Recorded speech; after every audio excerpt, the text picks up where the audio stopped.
Squidward ne croyait pas que les ours marins étaient réels. En portant des vêtements censés les attirer, il continuait à provoquer exprès, ignorant les avertissements de Bob l'éponge et faisant tout ce qui pouvait attirer un ours marin. SpongeBob et Patrick étaient des morts de peur et ont immédiatement tracé des cercles autour d'eux avec des bâtons, car le journal disait que c'est ainsi qu'on empêche les attaques de l'oursin. Après avoir fait tous les gestes attirants, Squidward a commencé à se moquer d'eux, affirmant qu'il venait de prouver par ses propres actions que les oursins n'existent pas. Mais SpongeBob pensait que peut-être le chapeau de Squidward n'était tout simplement pas assez ridicule. Comme ça, c'est mieux.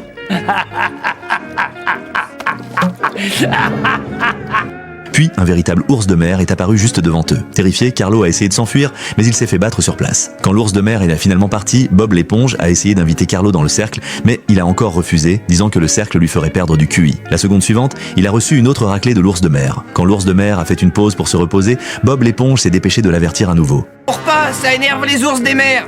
Mais Carlo tente encore de rentrer chez lui en boitant, seulement pour se faire attaquer à nouveau. C'est ce qu'ils détestent le plus au monde. Eh bien, il ne me reste plus qu'un.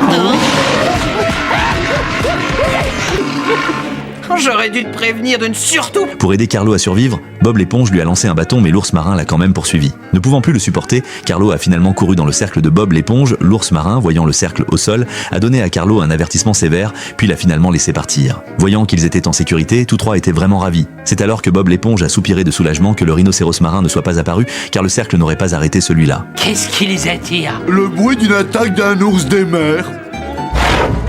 Par chance, nous portons sur nous des sous-vêtements qui éloignent les rhinocéros des mers. Pas vrai, Carlo?